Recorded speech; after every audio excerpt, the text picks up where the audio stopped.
Il peut tenir 72 heures sans dormir. Il est plus adroit qu'un tireur d'élite. Mais c'est pour de faux.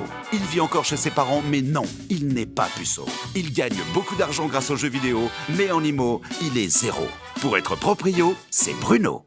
Bonjour à toutes et bonjour à tous. Quel plaisir de se retrouver le samedi pour votre magazine de l'immobilier, Proprio à tout prix. Bonjour Jean-Philippe. Aujourd'hui, on va parler éco-responsabilité. Bonjour Bruno. Alors, qu'est-ce que ça veut dire éco-responsabilité dans l'immobilier ? Alors, l'immobilier, l'habitat éco-responsable, c'est l'habitat qui tient compte, en quelque sorte, des économies d'énergie, de l'isolation. Et nos experts qui sont avec nous se sont penchés sur le sujet. Ils se sont pas économisés, eux. Non, ils se sont pas économisés. Et surtout, il faut bien déterminer quelles sont les solutions qui permettent de pouvoir réduire ses consommations de chauffage, réduire ses facteurs d'électricité. C'est quand même une préoccupation majeure des Français. Vous allez recevoir qui, vous, aujourd'hui ? Alors, si je te dis B-E-2-N-Y-B. Bah, je dis, c'est Benibi. Eh oui, B-E-2-N-Y-B. C'est Benibi.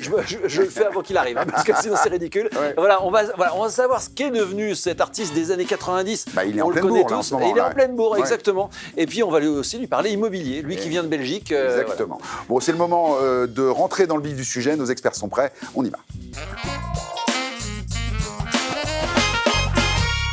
Une émission spéciale écologie, on en rêvait dans Proprio à tout prix. On va parler des solutions éco-responsables pour l'habitat individuel et collectif. Sont déjà en place. Julien, la région Haute-Savoie est à l'honneur avec toi. Hein. Voilà, tout à fait. Lac d'Annecy, Haute-Savoie, Pays de Savoie. Pays de Savoie. Voilà, bon. je suis ravi d'être là. Est-ce que l'écologie a une place importante en Haute-Savoie ? Oui, alors comme partout, mais c'est vrai qu'on est dans un environnement naturel avec le lac, oui. La montagne, etc. Donc c'est un petit écrin, un petit joyau, le joyau des Alpes, on l'appelle. Bon, Sabrina est avec nous, Montpellier, bien évidemment, la reine de Montpellier, on peut t'appeler. Hein. Presque la reine du dance floor, à force. Hein. Et donc là l'écologie prend une place importante de plus en plus dans ton activité. Est-ce que tu sens que les gens sont de plus en plus sensibles à ça ? Alors, disons que la politique nous l'impose, donc déjà, c'est clair.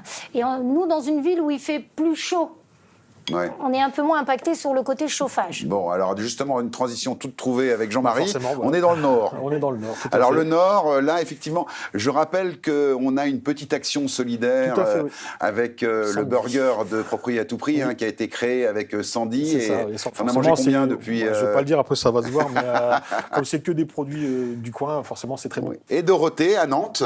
Oui. À côté de Nantes, le Pèlerin, pas loin de la mer. 25 minutes de la mer, 20 minutes de Nantes. Et ben voilà. Alors là, à Nantes aussi, la ville a fait beaucoup en termes d'écologie, pistes cyclables, etc. Enfin, oui, il y a toute la voirie verte qu'il y a sur les bords de Loire. Donc on peut aller de Nantes à la côte en vélo. C'est vrai que c'est le cadre s'y prête.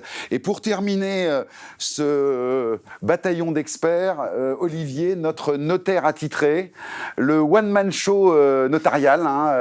Est-ce que le sujet te préoccupe en tant que notaire ? Oui, on le pratique quotidiennement et les notaires eux-mêmes sont engagés sur le sujet puisqu'ils passent progressivement au zéro papier. Au zéro papier, exactement. Alors on parlera de DPE, c'est souvent un sujet important dans les actes notariés. Oui, il est devenu central. Bon, merci Olivier, on revient vers toi dans l'émission. Mais pour commencer, un petit micro-trottoir assez sympathique puisqu'on a été vous demander si vous saviez ce que c'était qu'un DPE. Alors c'est quoi un DPE ? C'est quoi votre DPE ? Qu'est-ce que c'est le DPE ? Département d'origine. C'est un diagnostic. Il faut que je me remémorise. Le DPE, c'est le diagnostic de performance énergétique. Oh, alors là... Ça concerne votre logement. Bon, parce que la maison, elle est neuve. Ça doit être... C peut-être. Oui, je crois que c'est C. On est plutôt dans D. Plutôt dans D. C'est bien, vous connaissez, vous avez fait des travaux récemment peut-être ? Je fais partie du conseil syndical. DPE Ça devient important de savoir le DPE. Ouais. Aucune idée, je pense D, à mon avis. Vous êtes locataire, propriétaire ? Locataire. J'avais un appartement étudiant à Rouen et en effet mon DPE il était de E, donc très mauvais. Ok, ouais, il y a pire, hein. Il y a FG. Il y a quoi F, c'est le dernier. Ouais, ça va de A à G. On va dire A. Ok, vous savez ce que c'est ? Non. Vous êtes chez vos parents peut-être ? Non, ouais. D'accord. Entre AB et C, je pense, on attend les résultats, mais on vient de refaire l'immeuble. On était dans le rouge, ça c'est sûr. C'est pour ça qu'on a fait les travaux et changé la chaudière. Voilà. Et il n'y a pas de questions. Julien, bon, c'est édifiant. Les gens savent pas ce que c'est, vraiment. Hein. Oui, alors je me suis rendu compte que c'était à peu près 50-50, on va dire. La moitié savait quand même ce que c'était. Alors, ils ne savaient pas toujours leurs notes, évidemment. Ouais. Mais oui, à peu près la moitié des gens ne savent pas du tout ce que c'est. Et la moitié, un petit peu dans le flou, on le voit dans le reportage, ils essaient de deviner. On va pallier ce petit problème. Sabrina, est-ce que tu peux nous dire précisément ce que c'est qu'un DPE? C'est un diagnostic de performance énergétique. Bon, et alors donc c'est classé de A à G. De A à G, effectivement. Et ça détermine l'isolation et la facture, la consommation plus tard que vous allez recevoir à la maison. Alors on le dit, hein, il y a un certain nombre de réglementations. Alors il y a effectivement la partie énergétique et il y a la partie également GES, gaz à effet de serre. En fait, avec le GES, ce sont les énergies des moins propres aux plus propres. C'est ça. Donc en fait, aujourd'hui, l'énergie la plus propre, c'est l'électricité et puis potentiellement les panneaux photovoltaïques et autres. Ouais. Alors justement, Olivier, peut-être qu'on peut, d'un point de vue légal, expliquer en quoi consiste ce DPE. Exactement, il a fait irruption dans l'immobilier avec une législation nouvelle et contraignante.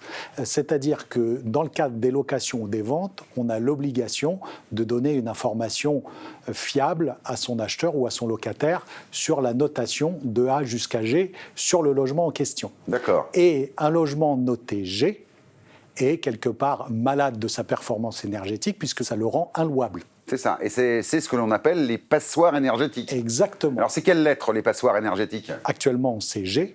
Que G. Voilà, puisqu'ils sont inlouables depuis le 1er janvier 2025. On passe à F le 1er janvier 2028. Ouais. Les logements notés F seront eux-mêmes inlouables. Et après, ça sera E, D, on remontera jusqu'à ce que tout le parc immobilier français soit classé dans les notes les plus hautes. Les plus hautes. Bon, alors c'est une vraie contrainte pour vous, experts immobiliers, au quotidien, j'imagine.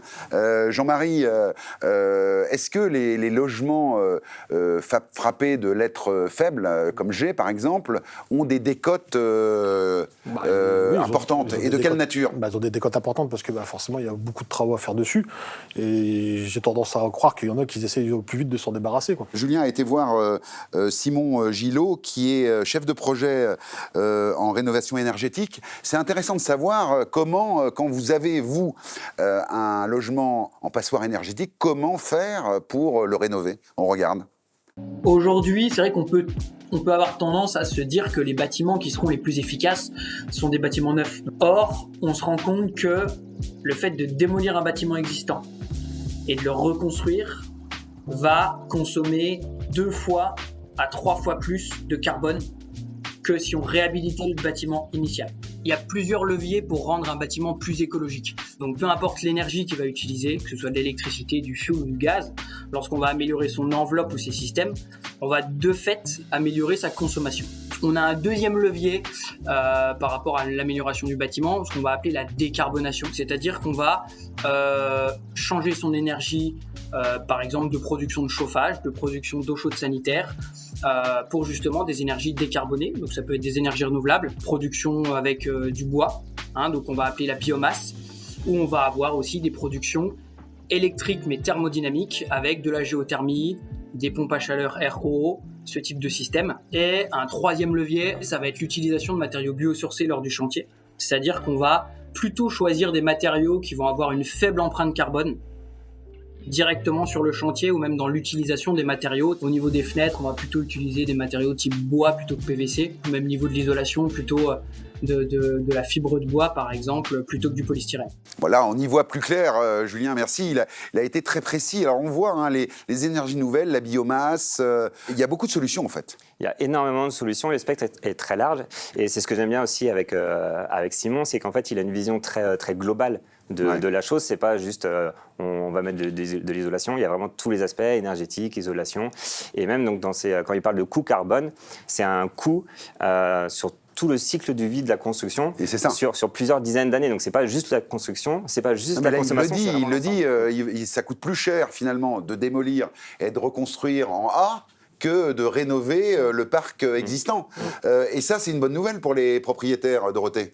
Eh ben, moi, par exemple, dans ma commune, j'ai beaucoup plus de gens qui réhabilitent parce qu'il y a beaucoup de vieilles maisons en pierre plutôt que des maisons récentes. Donc, du coup, il y a tout un système et tout un process qu'il faut connaître, en effet. On ne peut pas se lancer dans une isolation comme ça. Alors, dans le Nord, Jean-Marie, il fait froid. Pas toujours, c'est non, mais il fait froid, il fait chaud aussi. C'est ça, il fait froid, il fait chaud quand même. Bon, mais alors justement, comme on regarde les régions, est-ce que effectivement dans le Nord, la préoccupation des économies d'énergie, tu le sens au quotidien? Oui, parce qu'on a de plus en plus de demandes au niveau aussi des aides et tout ça. Donc nous, on a aussi beaucoup de vieilles maisons qu'il faut refaire parce que nous, on a les anciens corons qu'on appelle ça, où forcément, c'était pas isolé du tout à la base et il faut tout refaire ce système-là. Et après, nous, on habite aussi dans des zones aussi des fois zones appelées naturel, donc aussi il faut faire attention à ce qu'on fait, quoi. Ah oui.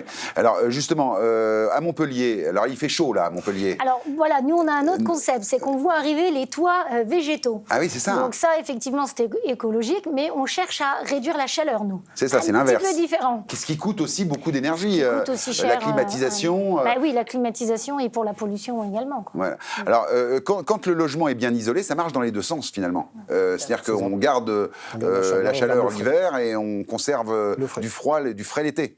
Ce que je propose, Dorothée a été voir Mathieu, qui est thermicien, et c'est très intéressant ce reportage parce qu'il nous donne toutes les erreurs à ne pas commettre quand on rénove son logement. Regardez. Quelle erreur classique tu rencontres chez les gens qui se lancent dans des travaux d'isolation? Quand on rénove une maison des années 50 à 70, en faisant l'isolation de murs et en changeant les fenêtres, on rend la maison un peu plus étanche.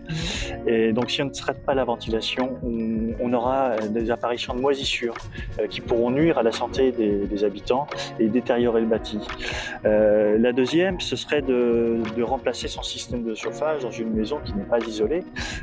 Par exemple, quand on installe une pompe à chaleur dans une passoire thermique, cela peut provoquer des surconsommations d'électricité. Et enfin, la troisième, lorsque l'on isole ses rampants ou combles perdus avec des isolants non adaptés, des isolants trop légers comme des isolants minces ou issus de la pétrochimie, on aura un très mauvais confort d'été. Donc c'est important d'avoir des isolants qui ont un déphasage assez important avec des inerties comme des isolants biosourcés. Effectivement, les erreurs à ne pas commettre. Mais alors, on va parler franc entre nous. Est-ce que les gens, quand on parle de rénovation énergétique, ils pensent plus à leur portefeuille ou ils pensent plus à la planète? Souvent, ça va être le portefeuille qui va. On est clair. C'est un coût quand même. On nous demande de faire plein de choses, mais il faut avoir les moyens aussi d'avoir cette fameuse maison écologique. Et oui, c'est ça. Après, c'est un état d'esprit. Hein. Il y a les gens qui sont vraiment faits pour l'écologie. Bon, alors moi, j'ai une astuce grâce à Jean-Marie pour que ça coûte pas cher de tondre la pelouse. Regardez. Alors Bruno, on est avec Salomon et on a une petite alternative à la tondeuse à essence ou électrique. Je te laisse présenter, Salomon. Oui, tout à fait. Bonjour Bruno, donc voici les moutons et les biquettes. Donc elles tondent à la place des tondeuses et les machines mécaniques. Donc c'est à la fois écologique et économique. Il faut compter entre 10 centimes et 80 centimes par mètre carré. Ouais, donc toujours moins cher qu'une grosse société qui passe avec sa grosse tondeuse et qui pollue un petit peu. Et puis c'est le plaisir de voir les bêtes pâturer dans son jardin. Un jardin de 100 mètres carrés, il faut compter une petite semaine. Ils n'ont pas de syndicat, c'est ça les moutons? Non, ils n'ont pas de syndicat. Recrutés sur CV seulement? Je recrute sur CV et c'est moi qui fais le syndicat. D'accord, bon, bah du coup il n'y a aucun problème.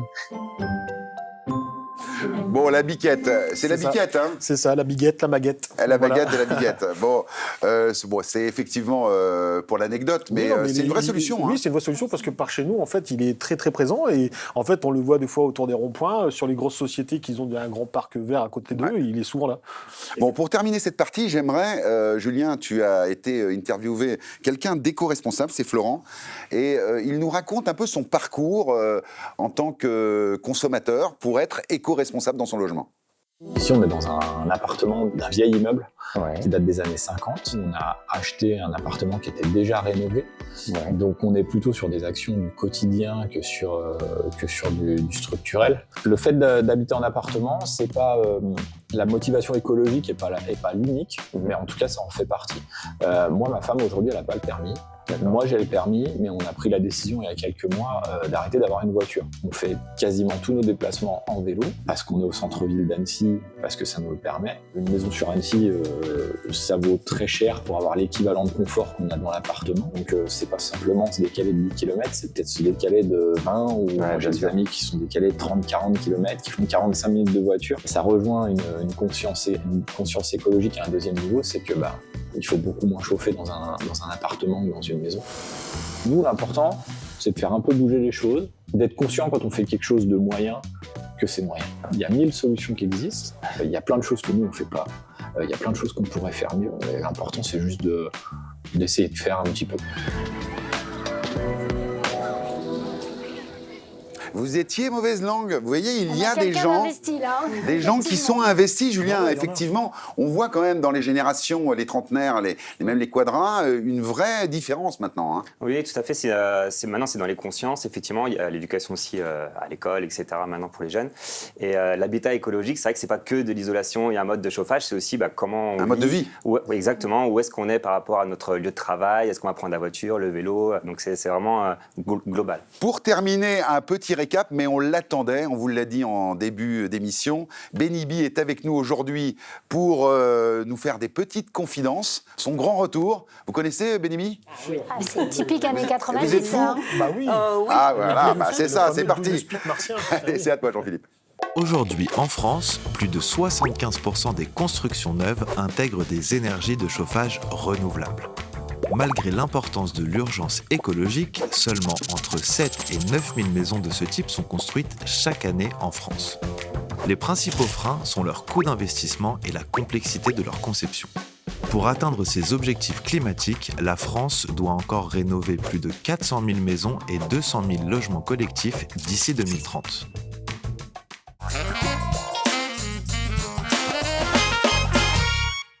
Et alors là, c'est une cure de jouvence pour moi et pour vous qui nous regardez, bien sûr, parce qu'on a avec nous Benny B. Bonjour Benny. Salut, merci de m'inviter. Ah ben non, mais c'est un plaisir, c'est un plaisir. Voilà, évidemment, si je vous dis BE2NYB, ça y est, on y est, dans les années 90, mais pas seulement, parce que Benny B existe encore, et toi, tu tournes encore en France, et on te demande de plus en plus même. Ouais, je suis étonné moi-même, me demande pas comment je fais, mais voilà, c'est vrai qu'il y a le Revival 90, et du coup, je fais partie de ces artistes qui sont très, très sollicités pour des plateaux multi-artistes un peu partout en France, en Belgique aussi, là où je vis, mais la France, la grande majorité de mes dates sont en France, et c'est incroyable, quoi. Tu es un artiste français pour tous les Français, parce que tu nous as tellement accompagnés dans nos soirées depuis les années 90, avec surtout un titre, il n'y en a pas qu'un, il y a eu même plusieurs albums, mais il y a un titre, c'est « Mais vous êtes fous », et c'est le titre, c'est même ton titre de casting. Ouais, effectivement, en fait, c'est le titre avec lequel j'ai participé à un casting, et c'est comme ça que j'ai été choisi. Le casting, c'était début 89. Début 89, et là, ce titre, c'est quasiment le titre sur lequel tu vis aujourd'hui. C'est le titre qu'on te demande le plus en France. Oui. Alors en Belgique, on s'amuse à dire qu'il fait partie du patrimoine. Je dirais qu'en France, peut-être aussi presque. Hein, donc il est devenu culte, en fait. Je pourrais dire qu'il m'a fait vivre jusqu'à une certaine période, et aujourd'hui, c'est moi qui je m'amuse de dire que voilà, c'est moi qui fais vivre Vous êtes fous, en cultivant, en gardant l'image que j'ai donnée déjà il y a 35 ans. Mais voilà, c'est avec ce titre-là que je travaille, et des medleys de mes autres titres un peu moins connus. Et voilà, et je fais 30 minutes de scène, et je m'amuse comme il y a 30 ans, quoi. Évidemment, il y a les boomers, ceux qu'on appelle les boomers, qui sont nés dans les années 70-80, qui ont vécu l'arrivée de « Mais vous êtes fous ». Et puis il y a tous les jeunes aussi, il y a les jeunes aussi qui te suivent. Incroyable. En fait, ce qu'il y a, c'est que les parents viennent avec leurs enfants, les enfants découvrent Vous êtes fous. Quand je chante ce titre-là, ils ont la même réaction que tous mes fans il y a 30 ans. Et en fait, ils découvrent un artiste sur scène qui performe, parce que je continue à danser. Ils découvrent une musique avec un rythme plus rapide qu'on a l'habitude d'entendre avec la nouvelle génération. Et surtout, ça met de l'ambiance, les gens chantent. Et moi, je me retrouve avec des jeunes fans qui me demandent sur les réseaux sociaux comme amis, et qui viennent me voir en concert. Tu parlais du patrimoine belge, c'est aussi le patrimoine français. D'ailleurs, il y a les consultants qui sont juste à côté de nous. Là, on va faire le test. Mais vous êtes fous! Oh oui! C'est incroyable. En fait, on l'a tous. Et dès Sans trucage. Sans trucage, évidemment. C'était pas prévu. Tu as marqué vraiment notre culture. Et on va en reparler tout à l'heure dans la deuxième partie de cette interview. Le « mais vous êtes fous », quand on va vous dire qui prononce cette phrase, je vous jure que vous n'êtes pas prêts. On vous le dit tout à l'heure. Mais On est fous.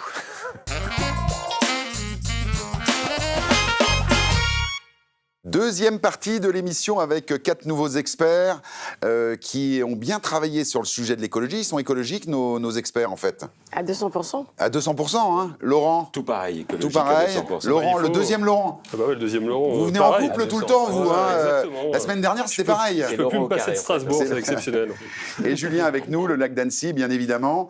Donc, maison neuve et écologie. Qu'est-ce qu'une maison passive? On va s'intéresser à tous ces sujets. Pour commencer, les amis, je vous propose de regarder l'interview d'un promoteur qui est préoccupé par l'écologie, promoteur de maisons individuelles, un reportage de Jean-Marie Fourmentez. Aujourd'hui, la maison dans laquelle on est, elle est ce qu'on appelle RE 2020. Donc, elle répond à une réglementation environnementale qui a été imposée à tous les constructeurs à partir de 2020. Et de ce fait-là, tous les matériaux et tous les produits qui sont ici doivent être décarbonés. Tous les industriels font le nécessaire. Et par rapport à ça, donc, cette maison-ci est en chauffage pompe à chaleur. Elle répond à la RE 2020. La seule différence qui pourrait nous permettre d'aller plus loin dans l'écologie, ce serait la pose de panneaux photovoltaïques. On a un peu de demande, mais c'est pas vraiment encore dans l'air du temps, on va dire, sur le neuf tout au moins, parce qu'il n'y a pas d'aide sur le neuf au niveau des panneaux. Et sur un produit classique, une installation de panneaux photovoltaïques, c'est environ 12 000 €. Voilà, alors donc un promoteur qui est préoccupé par l'écologie. Dans vos secteurs, dans vos régions, est-ce qu'il y a des spécificités? Est-ce que les constructeurs sont obligés d'y aller en fait? Nous, autour du lac d'Annecy par exemple, on est facilement contraint par la pente, l'exposition, etc. C'est vrai que quand on parle de maisons passives par exemple, on aime bien s'orienter au sud, profiter des rayons du soleil. Chez nous, on ne peut pas choisir toujours l'exposition, donc ça fait partie des contraintes aussi. Bon, j'aimerais qu'on parle des coûts, hein. J'ai pris quelques notes. L'isolation haute performance avec des matériaux isolants spécifiques, ça coûte quand même entre 2 et 300 € le mètre carré. Comment on fait pour financer ça, Laurent? En fait, comment on fait pour financer ça? On a la possibilité de faire financer sa maison sur un prêt, on va dire, classique. C'est vrai qu'il y a un surcoût. Une maison passive, elle va avoir un surcoût entre 10 et 20%. Donc, on parle de ces matériaux-là, mais il y a d'autres postes qui vont faire effectivement monter il y a aussi le triple filtrage. Voilà. Ou le triple vitrage aussi, parce que ces maisons-là sont équipées de triple... Entre 300 € et 800 € par fenêtre, quand même. Marie, c'est quand même très élevé. L'écologie coûte cher, hein, mine de rien. C'est pratiquement 1,5 fois plus cher. C'est ça. Que du double vitrage classique. Chauffage solaire, les compléments pour l'eau chaude, entre 3 000 et 6 000 € pour changer en solaire. Laurent, ça t'inspire quoi? C'est pour ça que les gens, avant tout, ils pensent à leur portefeuille. Donc avant écologie, ils pensent économie. Donc ils ne veulent pas forcément une maison passive, mais ils veulent une maison économique. Il y a un retour sur investissement. Après, c'est entre 10 et 15 ans. Mais voilà, ça dépend. On gagne quand même. Le temps, le retour sur investissement est parfois un peu long, et ça dépend de l'âge auquel on s'engage dans ce type d'acquisition, parce que le retour sur investissement n'est pas toujours là quand on s'engage trop tard. En sachant aussi qu'il y a des aides, notamment ma prime Rénov, parcours accompagné, et en fonction de notre niveau de revenu et de l'ampleur des travaux qu'on va effectuer, on va être plus ma prime Rénov, c'est un peu la bouteille à encre, ce truc-là. Hein. Ça peut être fastidieux, mais maintenant, c'est quand même plutôt bien fait. On peut se faire accompagner par un MAR, on appelle ça un mon accompagnateur Rénov, qui va nous aiguiller. Un MAR, un mon accompagnateur. J'en ai un peu marre, moi. Ça m'a calmé, là. Il faut quand même faire attention avec ma prime Rénov, parce qu'il y a des artisans qui utilisent ce facteur-là pour gonfler les devis. Et en fait, ceux qui se mettent la prime Rénov dans la poche, ce n'est pas le particulier, c'est le professionnel. Donc il faut vraiment faire attention au choix des professionnels qu'on fait intervenir pour la rénovation énergétique de sa maison, parce qu'il peut y avoir des arnaques. Donc être vigilant. Uniquement des artisans RGE. Exactement. RGE. Alors regardons un promoteur qui va nous donner les bonnes astuces justement pour avoir un habitat écologique responsable. Le neuf, c'est toujours adapté aux nouvelles normes, aux nouvelles exigences. On est déjà en train de travailler sur les exigences futures, avec notamment, on va essayer d'obtenir le label HQE, donc haute qualité environnementale. Alors il faut savoir que seuls 18 constructeurs en France ont le label. Et donc nous, l'idée depuis quelques temps, c'est de travailler autour de ce label pour répondre à ces exigences. On fait, du coup, pour réduire l'émission de CO2, on fait appel à beaucoup d'entreprises locales. On fait le choix d'utiliser des matériaux matériaux biosourcés. On met également l'accent sur le confort à l'intérieur des maisons, en utilisant des matériaux qui vont réduire les émissions de COV. L'idée, c'est d'être sensible à ça et donc de créer les choses, d'aller dans le sens de l'État avant même les obligations. On avait vu dans une précédente émission que les promoteurs ont été, je dirais, très malmenés en 2024, mais ils sont obligés maintenant de faire avec l'écologie, avec les précautions. Vous avez des exemples dans vos régions de promoteurs qui ont pris un virage même plus accentué que ce que demande la réglementation ? Sur la région lyonnaise, donc, il y a un constructeur qui aujourd'hui s'est spécifié dans les maisons en polystyrène. Ah oui. Donc c'est du polystyrène recyclé. D'accord. Donc en fait, ce sont des blocs qui sont numérotés. Le montage d'une maison se fait, c'est comme un jeu de Lego en fait. Ça se fait en une journée. D'accord. Ensuite, il coule du béton à l'intérieur de ces blocs de polystyrène. Incroyable. Ce sont des maisons qui n'ont pas besoin de mode de chauffage. J'ai le cas chez une connaissance. Donc le seul mode de chauffage, c'est un poêle à granules qu'ils allument environ 10 minutes par jour. Ah oui, donc Sinon, on est quasiment C'est autonomie totale. Ah oui, c'est impressionnant. Voilà. Et en plus, c'est antisismique, anticyclonique. Et alors, il y a quand même des inconvénients puisqu'on ne peut pas faire de maison à étage. Et la superficie est plutôt réduite aussi. C'est ça. On peut faire sur des grandes surfaces. Très bonne. Ça vaut combien une maison comme celle-là? Alors, en autoconstruction, on démarre à 1 800 €. Du mètre carré. Et après, ça peut aller jusqu'à 3 000 €. Ça se construit très vite? En une journée. Ah oui. Donc en une journée, la maison est montée et en 3 mois, elle est livrée. Bon, transition toute trouvée, Marie, on parle aussi, et sur les chaînes du groupe M6, on sait de quoi on parle, les tiny house, c'est une grosse tendance.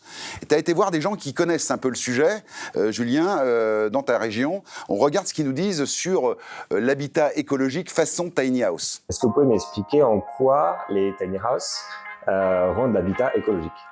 Parce que déjà, d'abord, ce sont des petits habitats. Tiny house, ça veut vraiment dire petite maison. Donc déjà, avec beaucoup moins d'impact au niveau pour le chauffage, c'est petit. Pour voilà, les matériaux, on n'a pas besoin d'énormes matériaux non plus. Oui, au niveau de la construction. Ouais. Voilà, au niveau de la construction. Et surtout, une isolation performante. On n'a pas d'impact sur l'empreinte au sol ou des choses comme ça avec nos petits habitats. Est-ce que par rapport à une maison classique, c'est la même isolation? On est dans un petit chalet, donc il y a du bois. Il y a une isolation en laine chanvre, voilà, très isolé au niveau du toit et du sol, donc avec un chauffage traditionnel, on n'a pas froid. On n'est pas dans une caravane, on n'est pas dans des petits habitats de une grosse différence. Oui, c'est une vraie maison. C'est une vraie maison. D'accord, ok. Petite, mais une vraie maison. Okay. On est sur la RE 2020. Bon, RE 2020, la petite maison, on a cette tendance qui se développe du coup? Alors ça se développe principalement dans la résidence plutôt de vacances. Ouais. C'est le mobile-home amélioré, on peut dire ça ou pas? C'est ça, un peu camping haut de gamme, on va dire. Ouais. Et il y en a, mais alors c'est vraiment une minorité qui en font leur habitat principal. Mais leur habitat principal. Je me retourne vers Olivier justement parce que ces tiny house, est-ce qu'il y a une réglementation spécifique ou justement c'est plus souple? C'est un peu plus souple qu'un permis de construire pour de la pierre avec des fondations. Ouais. Donc la loi s'adapte petit à petit à ces nouvelles tendances, puisqu'on est passé de la pierre maintenant à des habitats beaucoup plus diversifiés. Donc il y a quand même des autorisations à obtenir quand c'est sa résidence principale, plus de 8 mois par an. D'accord. Mais elles sont plus faciles à obtenir que pour un permis. Est-ce que ces tiny house, c'est un petit peu comme on avait traité ça dans l'émission, les containers, où effectivement on peut poser son conteneur? Ça s'en rapproche parce que c'est démontable et ça n'a pas de fondation. C'est ça. C'est ça les critères. Donc c'est pas une vraie maison, mais disons que. Mais c'est une résidence principale. Donc on est à la lisière de l'immobilier et de la caravane. Exactement. Merci Olivier. Tout ça est effectivement très intéressant. Alors la maison passive ou les constructions passives, c'est quoi Marie alors exactement? Très peu énergivore, une maison passive et une maison positive. En fait, c'est une maison qui génère plus d'énergie que ce qu'elle consomme. C'est ça. Alors les maisons passives, c'est jusqu'à 90% de réduction d'énergie par rapport à un bâtiment traditionnel, c'est ça. Donc il y a encore un petit peu de consommation dans les maisons passives. Après, on peut construire tout ce qu'on veut en passif, mais il y a aussi le mode de vie adopté par l'occupant à l'intérieur qui compte à l'arrivée sur le niveau des charges. Dans mes connaissances, j'ai quelqu'un qui fait une maison passive, il a fait une extension pour mettre une piscine intérieure. Donc en fait la piscine intérieure lui bouffe tout le bénéfice qu'il a avec sa maison passive. Donc c'est aussi Est-ce que vous avez des expériences parmi les gens que vous conseillez qui ont adopté de la construction passive ou de la construction très peu énergivore? Alors, on parle souvent du neuf, mais on est confronté aussi dans nos métiers à de l'ancien. Oui, bien sûr. Et en fait, il y a des exercices de personnes qu'on a pu rencontrer sur nos marchés respectifs et qui, effectivement, sont capables de transformer une maison ancienne. On parlait des aides, on parlait des matériaux, pour la rendre passive. Même avec une maison un petit peu type passoire énergétique ou quasi passoire, on peut la rendre, je dirais, éco-responsable. Comme le disait mon collègue d'Annecy, c'est effectivement que derrière, on ait quand même une maison qui soit bien exposée. Parce que l'implantation est quelque chose d'important. Et avec les aides qui sont en ce moment en place, il peut y avoir effectivement des belles réalisations. Je peux vous faire réagir sur le chiffre. En fait, 5000 maisons passives seulement construites par an en ce moment. Il y a une augmentation de 10%, donc c'est une vraie tendance, mais ça reste encore un épiphénomène. On voit des lotissements maintenant de maisons passives. Donc là, je parlais tout à l'heure des maisons en polystyrène. Sur un secteur proche de Lyon, il y a un lotissement avec 5 maisons. Donc le premier propriétaire a construit sa maison en polystyrène, et en fait, ça fait boule de neige. C'est ça. Mais alors, peut-être pour terminer cette partie, est-ce que la maison passive, c'est pas réservé à une élite? Réservé à une élite, c'est peut-être un grand mot, mais effectivement, c'est pas accessible à tout le monde, et c'est ce qui fait qu'aujourd'hui, ça reste un épiphénomène et que tout le monde n'y va pas. C'est vraiment la barrière de coût. Moi, je vais en profiter pour pas être d'accord avec lui. Parce que du coup, je me dis que quand on dit non accessible, c'est plutôt le coût des matériaux. On met pas des robinets en or, on met pas du marbre, on met pas des choses comme ça. Il y a un petit coût supplémentaire, mais on sait que la durée de vie quand même d'une maison, c'est entre 10 voire 15 ans. Le retour sur investissement devrait normalement être au rendez-vous. Donc la durée de vie d'une maison, c'est 10-15 ans. La durée de vie de détention. D'une maison, était entre 10 et 15 ans. Si on ramène ça aux économies, non, je voulais pas te faire peur, si on ramène ça aux économies, quelque part, si on sait qu'on va effectivement la garder, c'est un peu le délai qu'on connaît, quelque part, on va retomber sur nos pattes et on la revendrait certainement plus cher qu'une maison ancienne. Mais c'est ça. Laurent, ton sentiment là-dessus? Pour rebondir sur ce que disait tout à l'heure Laurent, ça concerne aussi bien sûr l'ancien. Et je conseillerais à nos spectateurs de bien solliciter les bons organismes pour la rénovation énergétique de leur maison, essentiellement l'ANA. C'est un dossier qui est assez complet et assez fastidieux à monter, mais c'est efficace. Et on peut avoir, c'est ça le problème on de peut avoir jusqu'à 60% de prise en charge, voire 70% de prise en charge du montant des travaux. Donc ça vaut le coup de prendre son temps et d'être bien conseillé.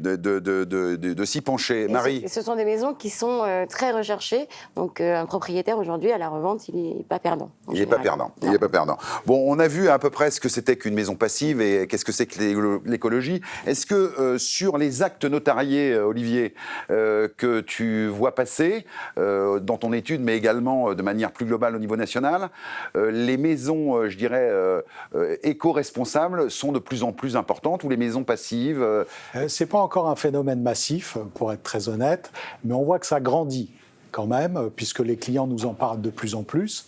Bon, en région parisienne, c'est plutôt des projets de vente d'un appartement en ville pour aller se réinstaller peut-être en région, dans une maison bien équipée du point de vue éco. Et tu sens qu'effectivement les gens sont quand même sensibilisés par ça et se préoccupent de la chose. Clairement, il y a la conscience écologique grandit. Chez nos clients. Et il ne faut pas oublier que l'immobilier, c'est quand même un domaine de long terme. Et je pense que ça prendra une génération. Au moins. Mais si nos successeurs refont l'émission dans 20 ans, je pense que le contenu sera tout à fait différent. Bon, pour terminer, pour s'aérer un petit peu, vous le savez, dans cette émission, qui est une émission où on a la chance d'avoir une centaine de correspondants permanents, experts immobiliers partout en France, on a été rendre visite à Nelly Villacar, qui est à Metz.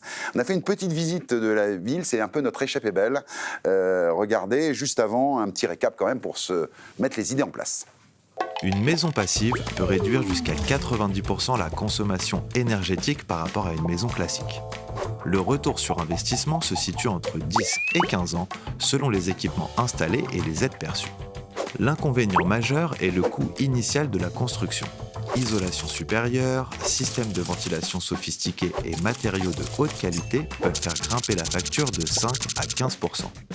En résumé, une maison passive s'apparente assez bien à l'être humain.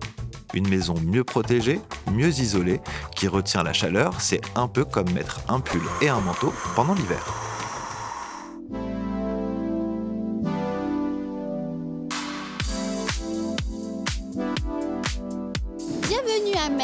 la ville où l'histoire rencontre la modernité. Je suis en compagnie de Bruno pour vous dénicher les plus grands secrets de cette ville et de ses habitants. Et pour vous, un invité très spécial, Jérôme Anthony, un amoureux de sa région.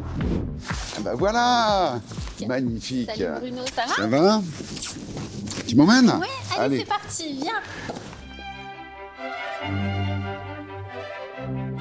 Je suis enchantée de vous accueillir dans ce petit écrin, cette bonbonnière, qui est en fait le plus vieux théâtre de France encore en activité. Il va fêter ses 273 ans bientôt. Comme moi, pareil. Tout à fait. Voilà. Bien conservé. À un an près. Pareil. À un an près. Pareil.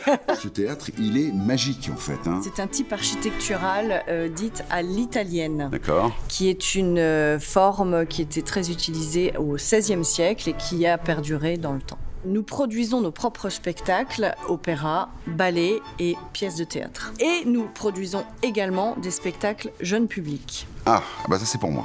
Voilà. Ben oui, parce que le jeune public, c'est le public de demain.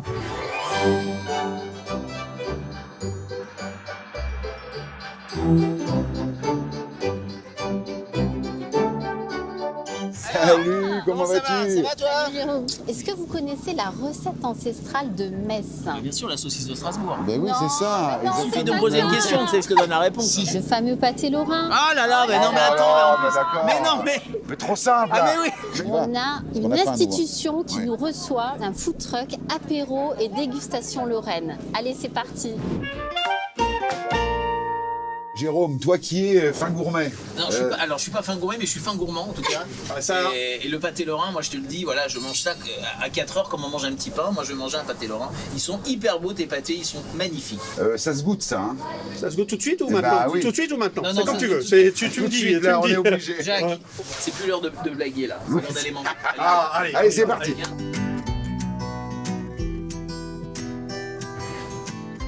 Est-ce que Metz est une ville où il fait bon investir? Alors Metz, c'est le choix number one en fait pour investir. Donc je vais c'est pas peut-être un peu too much. Tu as du tourisme, tu as des étudiants, tu as un dynamisme, tu as le Luxembourg qui n'est pas très loin. Donc c'est gagnant-gagnant si tu achètes à Metz. Alors Metz n'est pas en reste culturellement parlant. On l'a vu avec Pénélope ce matin à l'opéra. Si je te dis rien n'est que littérature et qu'il n'y a que la musique qui compte, tu penses à quoi?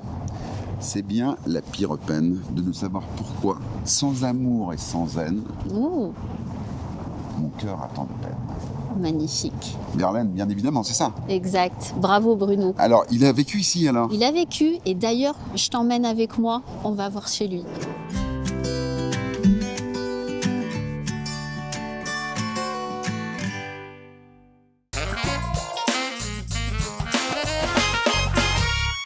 Troisième partie d'émission passionnante sur l'écologie. On le voit, hein, l'écologie, une sensibilité, mais également une économie. Mode de vie. Un mode de vie, une économie. Dans cette troisième partie, 3 experts au top. Laurent, Jean-Marie et Marie, Beaujolais-Val-de-Saône, le Nord et la région Rhône-Alpes. Et toujours Olivier, notre notaire résident, on va appeler ça comme ça, qui nous éclairera de ses lanternes. Et je suis très heureux d'accueillir François Ouari, qui va être notre grand témoin de cette troisième partie. Tu es directeur commercial d'un constructeur de maisons individuelles à Quimper. C'est ça, et tu es un observateur privilégié. On est content de t'avoir parce que tu vas nous donner une vraie opinion de comment on construit les maisons aujourd'hui. Alors, c'est quoi le cœur de métier d'un constructeur de maisons individuelles comme toi? Bonjour Bruno, merci de m'accueillir sur le plateau déjà. On est acteur du logement neuf principalement, que ce soit sur de la maison traditionnelle ou de la rénovation. Et puis on a des modes constructifs très traditionnels comme le traditionnel et le bois.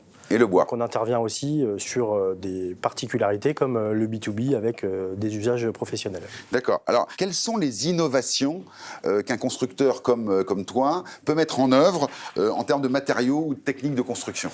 Aujourd'hui, ce qu'on peut dire, c'est que les principales innovations se portent notamment sur l'équipement et les matériaux. Donc, c'est deux sujets différents. En termes de matériaux, on va principalement parler de produits isolants. Donc, nous, on utilise des isolants recyclables. D'accord. Et puis on se tourne aussi vers des produits qui sont biosourcés, comme la laine de bois, voilà. Alors biosourcé, ça veut dire quoi exactement, biosourcé? C'est des matériaux naturels qui ont une vocation à isoler un peu mieux que ce qu'on peut connaître aujourd'hui comme la laine de verre. D'accord. Donc là, par exemple, des exemples de matériaux biosourcés. La laine de mouton. La paille. La paille. Voilà. La ouate aussi. Ouais, la ouate. Pour bien comprendre, c'est une demande que les clients ont maintenant, cette préoccupation, ou est-ce que vous l'imposez d'une certaine manière ? Alors, on en est à quel stade quand on est constructeur individuel ? Aujourd'hui, comme on l'a vu dans les reportages qui ont pu être diffusés, il y a des normes à respecter. L'idée principale et la philosophie en tout cas qu'on a chez Maisons de l'Avenir, c'est de se dire qu'on va investir principalement dans le bâti pour aller chercher des économies principalement pour nos consommateurs qui vont vivre dans la maison. D'accord. Donc on préfère investir dans le bâti et aussi dans les équipements. D'accord. Aujourd'hui, on a une préoccupation pour aller notamment sur les équipements, chercher une meilleure filtration de l'air dans la maison, notamment aussi pour aller travailler le sujet de l'eau, qui est quand même un sujet qui arrive, avec un pré-équipement de nos maisons pour pouvoir réutiliser l'eau de pluie. Ah ouais, c'est des sujets aujourd'hui qui sont très importants et qu'on a déjà ancrés, nous, depuis plus d'un an dans le mode constructif de nos maisons. Alors, dans l'émission, on a parlé de construction passive, on a parlé de construction active, on a parlé de construction éco-responsable. Comment un constructeur comme vous réagit et qu'est-ce qu'il a comme solution pour les clients ? Alors c'est une très bonne question parce que quand vous me dites réagir, c'est des sujets, des termes qu'on entend tous les jours, nous. Ouais. Aujourd'hui, une maison passive est plutôt identifiée avec un vrai label qui existe, qui est le label Passive House, qui nous est venu des pays nordiques, qui eux ont des consommations de chauffage bien plus drastiques et bien plus importantes que les nôtres. Forcément, par le climat. Donc, exactement. Donc cette norme mis à part pour Jean-Marie qui est dans le Nord, où là effectivement, évidemment. La Scandinavie, la Norvège, la Suède, on n'est pas très loin de toute façon. Il a le label déjà. Nous, on a le label d'office. En plus, nous en Bretagne, on a la chance d'avoir du soleil, donc c'est vrai qu'on arrive à Ah oui, c'est ça, oui. Alors là, on va pouvoir le mettre comme chroniqueur résident, parce qu'il y a la compétition des régions. Donc c'est un label avec tout ce que ça comporte. Donc c'est-à-dire qu'il faut investir beaucoup pour atteindre ce label. D'accord. Aujourd'hui, nous chez Maisons de l'Avenir, on a décidé de partir de ces piliers fondamentaux qui font qu'une maison est économe en énergie pour être confortable. Mais en étant le plus optimisé possible pour pouvoir la rendre très accessible à nos clients. C'est ça. C'est la philosophie de fond qu'on a adoptée. De beaucoup de constructeurs. Donc c'est-à-dire qu'en fait, plutôt que d'aller à l'extrême, à la maison passive, on réfléchit de manière intelligente à comment optimiser la construction, les coûts de construction, les coûts de chauffage, pour que ça coûte le moins possible, mais finalement sans arriver à du passif. En mettant des équipements qui sont économes en consommation d'eau, par exemple, sur des choses comme la robinetterie, qui peuvent nous faire économiser jusqu'à 60% de consommation. Ouais. En mettant des isolants qui nous permettent comme vous l'avez dit tout à l'heure, de bien pouvoir conserver la chaleur, et en allant même jusqu'à pousser le confort d'été en proposant, nous, du rafraîchissement à l'intérieur de la maison. C'est ça. Puisque ça peut devenir très inconfortable d'avoir du soleil qui rentre et une maison qui est surchauffée. Les constructeurs, de manière générale, est-ce que la tendance est vers l'économie, aller au-delà de ce que les réglementations imposent, ou est-ce que, justement, on en fait le minimum ? La tendance parle, on ne se conforme pas au minima, puisque aujourd'hui, nous, on a quand même on a un bilan sur les consommations d'énergie primaire dégagées par nos maisons qui est 45% au-delà de ce que demande la norme. Donc on va beaucoup plus loin. D'accord. Et c'est une tendance générale de tous les constructeurs ou Alors c'est pas une tendance générale de tous les constructeurs, puisque vous allez avoir plusieurs types de constructeurs. Vous allez avoir des constructeurs qui vont proposer des plans types et qui vont s'adapter moins facilement aux choses et qui vont rester dans la réglementation pile et essayer de sortir ce qu'on peut minimum, faire. Quoi. Alors le minimum qui est déjà une belle norme. Qui est déjà bien, c'est ça.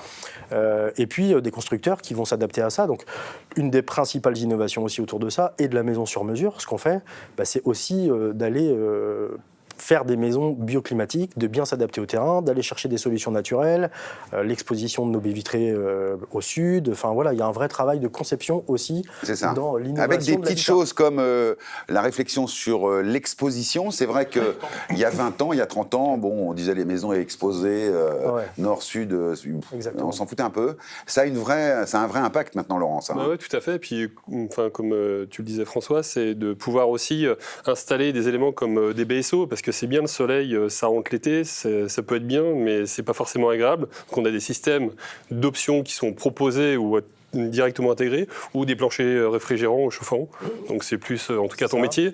Mais en tout cas, c'est des choses qui vont dans le sens du consommateur, mais qui vont aussi donner quelque chose d'agréable et qui vont optimiser les consommations. Et c'est un peu dans l'air du temps. Aujourd'hui, on a de plus en plus de clients qui souhaitent justement se diriger vers ce type de solution. C'est ça, exactement. Alors, il y a un concept que vous avez appelé bâti active, je crois. Le concept de la maison bâti active, c'est d'aller plus loin que ce que nous impose la réglementation, et puis de pouvoir aller générer le maximum d'économie d'énergie pour le consommateur final. D'accord. Des chiffres, François ? Des chiffres, aujourd'hui, on a une consommation qui est 25% inférieure à une maison dite classique, traditionnelle. Pour nos téléspectateurs, vient le prix. Combien ça coûte en plus d'avoir une maison passive, bâtie active, etc. Est-ce que le coût est vraiment beaucoup plus élevé ? Alors non, le prix n'est pas beaucoup plus élevé, puisqu'aujourd'hui, il fait partie de notre mode constructif dans des choses qui sont généralement déjà connues de nos clients. Donc le coût, globalement, c'est entre 5 et 7 000 euros supplémentaires, suivant la superficie de la maison. 5 et 7 000 euros sur l'ensemble de la maison ? Exactement. Ah oui, donc c'est quoi ? C'est quelque chose qui est 3%, 5%, 10% maximum ? Oui, c'est ça, entre 2,5 et 3% du prix. Ouais. Par rapport à une maison classique. Par rapport à une maison classique RE 2020. Ah ouais. Donc le coût est aujourd'hui très très optimisé pour aller chercher ça, c'est une vraie info, ça, parce qu'en fait, on a tous, depuis le début, on dit que ça coûte très cher, et on dit non, il y a des constructeurs qui... Alors on parle de maisons économes, saines, puisqu'on a un système de filtration et tout ce qui va avec. On ne parle pas de maisons passives. Non, j'ai compris. On est bien, voilà, c'est important de le repréciser. Maison passive, on est plus entre 10 et 20% plus cher que sur une maison passive, on est plutôt à 20%. 20%, c'est ça. Le calcul qu'on a fait, nous, c'est que sur une maison à 200 000 euros, ça représentait 40 000 euros quand même. Ah oui, c'est ça. De surinvestissement. Ah oui, c'est quand même très très cher si on veut aller jusqu'au passif, quoi. C'est une conviction. Et il ne faut pas... Alors nous, on l'oppose à comment on l'amortit chez nous et comment on en fait quelque chose de clairement j'allais te poser la question, justement, en combien de temps ça s'amortit ? Toi, en fait, finalement, c'est très rapide. La première année ou la deuxième année, en 2 ans, on a amorti... Alors peut-être pas 1 ou 2 ans, puisque l'économie réelle, globalement, on va la quantifier à 50 euros par mois par rapport à une maison. Donc on est plutôt sur réellement 7 ans ou 8 ans. C'est ça. Donc de ce que ça, c'est un vrai tips, en fait. C'est très très vite amorti. Bon, merci François pour ces belles précisions. Cette partie est également, vous le savez, votre partie interactive. Je propose qu'on regarde 2 ou 3 questions des téléspectateurs qui se posent des questions sur l'écologie, justement.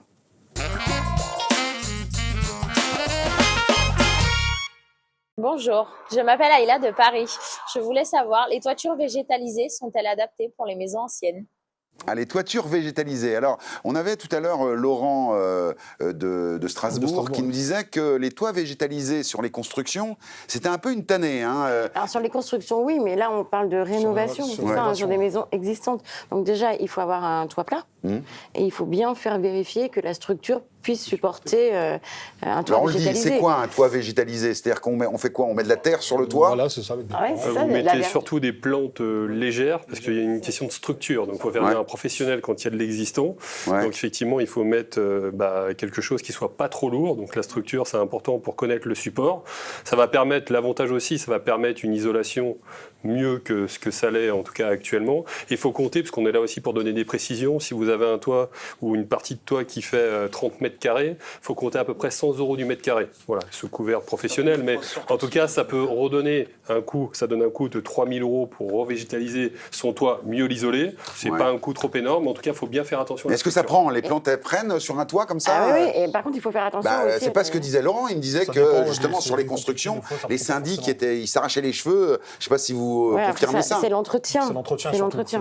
Et la gestion des eaux pluviales aussi. Ça joue beaucoup. Alors, alors, ces toits végétalisés, ça donne du frais surtout ou c'est quoi ? Ça isole mieux. Ça isole mieux. Après, c'est pareil, c'est une partie des aides. Comme nous, à Valenciennes, je sais que quand on est dans le centre-ville de Valenciennes, il y a Valenciennes Cœur, avec qui on peut faire financer une partie de ce toit. Et ce toit végétalisé, on peut planter ses légumes non, je ne pense pas les légumes, les carottes. Non, c'est rien. Non, c'est pas ça. Non. Ah non, on n'est pas sur ça. D'accord. On n'est pas sur la soupe. En règle générale, c'est pas accessible. Deuxième selfie-mo.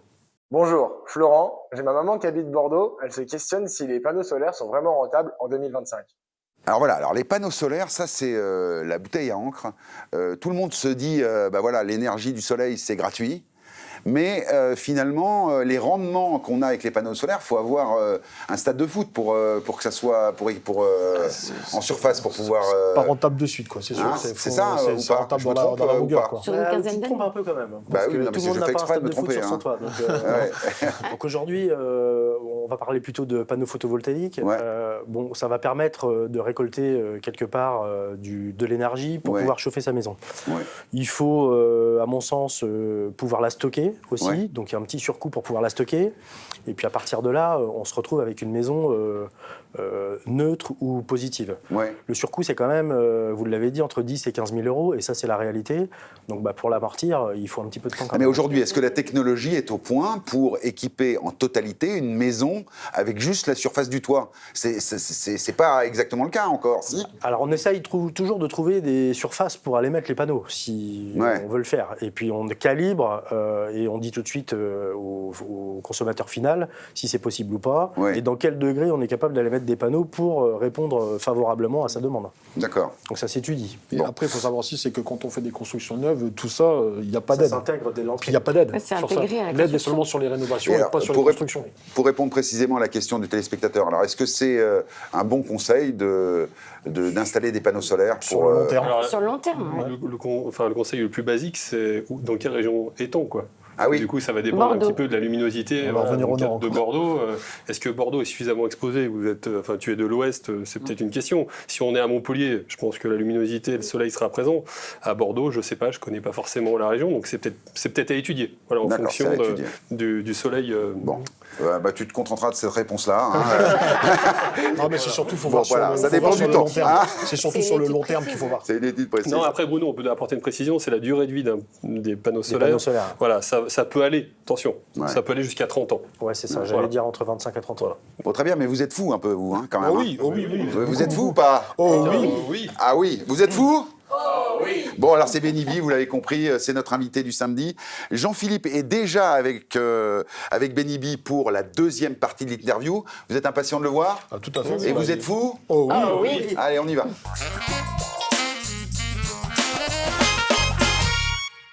De retour avec notre invité Benibi. Benibi, alors, moi je pensais que tu étais français, pour tout te dire. Et en fait, en préparant cette émission, non, le petit Benibi, qui ne s'appelait pas encore Benibi à l'époque, il grandit à Bruxelles. Il naît et grandit à Bruxelles. Et donc tu vis dans une maison, puisqu'on parle immobilier, tu vis dans une maison avec tes parents, 9, vous êtes 9 on est 9 enfants, 6 garçons, 3 filles. Mon père a toujours loué des maisons. C'était pas possible d'habiter dans des appartements, donc on louait des maisons.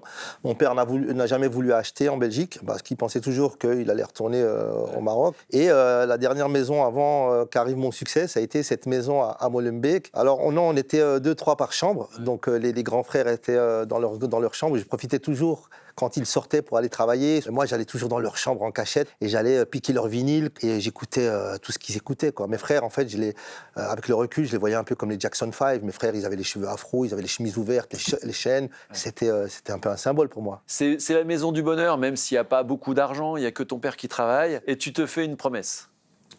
Je me fais une promesse dans une période qui est très, très difficile. Je perds un frère, malheureusement, qui décède à 23 ans, overdose. Il est dans la drogue, on parle des années 80, moi j'ai 12 ans. Et je vois mes parents complètement démontés, mes frères. Et je dis à mes parents, je me rappelle de cette phrase, je dis si un jour, quand je serai grand, si jamais je suis riche, je vous achèterai une maison. Et c'est une phrase qui reste dans ma tête. Leur apporter du bonheur avec ce projet de maison. Exactement. À 17 ans, j'ai dit à mon père, je veux quitter l'école. Je quitte l'école, il me dit, OK, à condition que tu travailles. C'est ce que je fais. Je trouve un travail dans une chocolaterie. Donc, je suis ouvrier à 18 ans. Je touche mon salaire et moi, je donne la moitié de mon salaire. Tous mes salaires, je donne à mes parents et je vois qu'avec ça, ça les aide. Et puis moi, je suis gamin, je suis à la maison, j'ai pas de facture. Avec la moitié du salaire, je suis riche. En parallèle de ce travail dans la chocolaterie, tu continues à écrire, mixer, à danser, voilà, parce que je suis danseur à la base. Je travaille, mais je me rends compte qu'après 2-3 ans dans l'usine, j'ai envie de faire autre chose. Et la chance fait qu'en 89, il y a un casting. Ils ont déjà choisi quelqu'un et là, tu arrives. C'est incroyable. Ce qui est incroyable, c'est qu'il y a un truc qui te porte et tu y vas. Qui me porte vraiment jusque là-bas. Et j'arrive et je viens avec un vinyle de Public Enemy. Et je mets le vinyle et je commence à rapper, mais je rappe vraiment comme les rappeurs de la rue. C'est-à-dire que je souris pas et je suis là, c'est un ego trip. Aujourd'hui, tout le monde dit B-E-2-N-Y-B.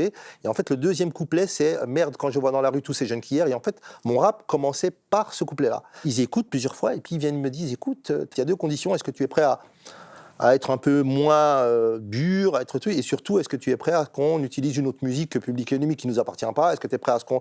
Et à mettre un refrain. Et moi, je travaille à l'usine. Ça fait des années que je danse dans la rue, donc je me dis... Allez-y. On y va. Tu n'imaginais pas du tout ce qui allait arriver derrière. Juste avoir un single, venir chez mon père et ma mère et leur dire, voilà, c'est un vinyle où il y a ma photo, ça s'arrête là. Et attends, parce que ce titre, Mais vous êtes fou. Ah oui. C'est quoi ce titre? Alors, qui dit Mais vous êtes fou? Alors, donc, il y a le rap, on cherche un refrain. Du coup, moi, je fais appel à Dédiqué, qui est un DJ belge, un des meilleurs en Belgique, à Bruxelles. Et Dédiqué s'amuse à faire des scratchs et des sets avec des disques d'enfants. Et il s'amuse à faire des passe-passe. Et le producteur entend dans ces passe-passe « Mais vous êtes fou ». Et il dit « C'est quoi ça? D'où ça vient ?» On lui explique. Et il dit « Je veux ça dans le refrain ». Nous, on vient du hip-hop. On n'est pas très chaud. On lui dit « Écoute, on n'est pas animé, trop... pas trop. » Voilà, on dit « Il y a d'autres refrains, plus trucs. » Il dit « Non, c'est ça qu'il faut mettre. » Et il a eu une très, très bonne idée. Donc, ce « Vous êtes fou », en fait, que tout le monde connaît, a été pris du vinyle de Capitaine Flamme. Capitaine Flamme. Ouais, Capitaine Flamme. Et le Oh oui, c'est Rigel dans Goldorak. Non, mais c'est fou. Enfin, pour le coup, c'est fou. Et on va l'écouter justement. Ouais. Imaginez maintenant. Non, on est toujours dans le break. Ça va arriver. Ouais. Voilà. Et qui l'accompagne? Bénébi. Mais vous êtes fou. Oh oui. Mais vous êtes fou. Oh oui. Mais vous êtes fou. Oh oui. C'est fou. Et donc, le succès immédiat, et là, la promesse, puisqu'on parle d'immobilier dans Propriété à tout prix, c'est que tu offres une maison. Après 6 mois, les premiers cachets arrivent. Et les montants sont... T'as jamais vu ça? J'ai jamais vu ça. Oui. Ouais. Et cette phrase me revient à la tête. J'ai dit au producteur, voilà, j'ai fait une promesse à mes parents, je vais acheter une maison. Je ne veux rien dire à mes parents, je vais leur faire une surprise. Le producteur me dit, t'es sûr? Je fais ouais. Il me dit, ok. Je vais dans des quartiers un peu plus luxueux. Et là, je passe et je vois une maison qui est à vendre et je vais la visiter seul. On se met d'accord, je signe le contrat où je prends mes parents, où je les emmène dans la maison et je leur dis, voilà, c'est votre maison. Et ça, c'est ma plus grosse fierté. Voilà, c'est un truc de... Là, ils arrivent dans une maison où ils ont leur chambre avec leur propre salle de bain à eux. Il y avait une cuisine équipée, un chauffage central, alarme dans la maison, un garage, 2 voitures. On avait un jardin. Donc on avait une vue, c'était des perspectives qu'on n'avait pas à l'époque. Là encore, l'immobilier t'a servi à te créer un capital au moment où tu recevais beaucoup d'argent, beaucoup de droits d'auteur. Tu t'es acheté des biens que tu as revendu depuis? Moi, j'avais envie de faire autre chose. On s'est séparés avec le groupe parce que ça faisait 3 ans non-stop. C'était 3 ans vraiment intenses. J'ai envie de créer une famille. Je rencontre la mère avec laquelle je vais avoir 2 garçons. J'ai 2 garçons. J'achète une maison avec mon nouveau travail que je revends ensuite le double du prix. C'est ce qu'on dit toujours ici. Hein. Voilà. Il faut investir pour après revendre. Mais exactement, j'ai vraiment vendu le double du prix. Et avec le double du prix, j'ai pu acheter un immeuble de rapport. Moi, j'y habitais et je louais. Je commençais à devenir un peu le propriétaire, à réclamer le loyer. Je me retrouvais plus là-dedans, c'est pas mon truc. Donc, qu'est-ce que j'ai fait?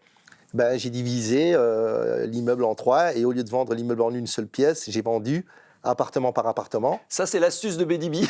Ça, c'est bien. Oui, effectivement. Tu viens nous donner la petite astuce. Vendez à la découpe. Ah oui, tout à fait. Ça rapporte toujours plus d'argent. Alors, Bédibi, consultant de propriété à tout prix, qui nous explique ça, c'est magnifique.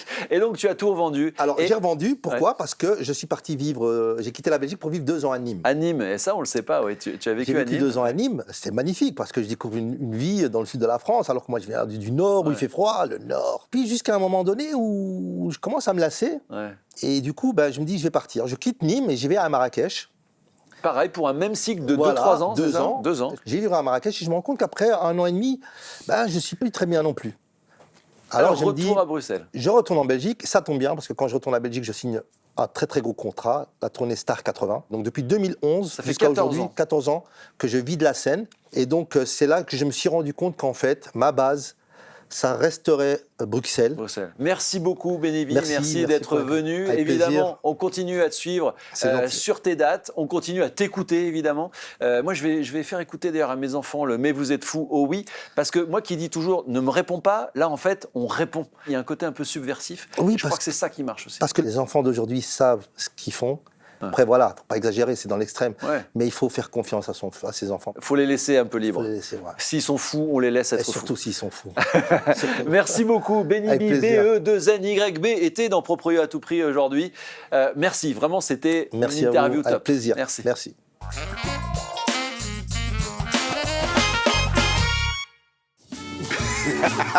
Mais vous êtes fous! Oh oui! Mais vous êtes fous! Oh. On n'était pas dans le rythme de Bénibi. Non. Il y a des leçons de danse à prendre avec Bénévi. Bon, en tout cas, c'est génial de l'avoir retrouvé. Bah oui, c'est excellent. Parce qu'il a marqué notre vie. Il marque d'ailleurs la vie même des plus jeunes, puisque c'est toujours là, le BE2NYB. Voilà, il est là. Oui, impérissable. Impérissable. Cette émission sur l'écologie a été quand même extraordinaire. On a appris plein de choses. Qu'est-ce que vous en avez retenu? Il y a eu plein d'infos. En fait, on a eu les clés pour faire en sorte d'abîmer moins la planète, mais aussi de réduire nos factures. Et finalement, c'est peut-être ça le levier principal. Oui, ça. Mais ça permet aussi justement de sauver la planète pour nos enfants, pour nos petits-enfants. On voit avec des petites astuces que nous ont donné nos experts, on a des réductions de factures d'électricité ou de gaz de 20, 30, 40%. On parle bien sûr aussi des maisons passives ou quasiment autonomes qui ont le vent en poupe. 5000 maisons passives ont été construites en 2024 en France. Et on a vu aussi qu'on n'avait plus le choix. De toute façon, il faut qu'on se mette tous à ces règles-là, à ces normes-là, sinon le bien qu'on a ne vaut plus rien. Oui, c'est notre contribution en ce moment sur le groupe M6, c'est la sensibilisation à l'écologie et au green, comme on dit. Et cette émission a été extrêmement intéressante. Exactement. Et vous la retrouvez en replay, bien sûr, sur M6+. Sur M6+, on se retrouve, nous, la semaine prochaine pour une nouvelle émission. Oui, on sera toujours dans les vacances scolaires, mais on parlera Saint-Valentin. Saint-Valentin, les achats à deux. Ah. Ou à plusieurs, d'ailleurs, on verra. Ah bon? Oui, il peut y avoir les achats entre amis, entre frères et sœurs, etc. Ah, c'est une Saint-Valentin élargie, alors. C'est une Saint-Valentin élargie, mais effectivement, on verra qu'il y a des avantages et des inconvénients à acheter à deux. On se retrouve la semaine prochaine, les amis, pour d'autres aventures immobilières. En attendant, bonne semaine et surtout bon samedi. Ciao. Salut.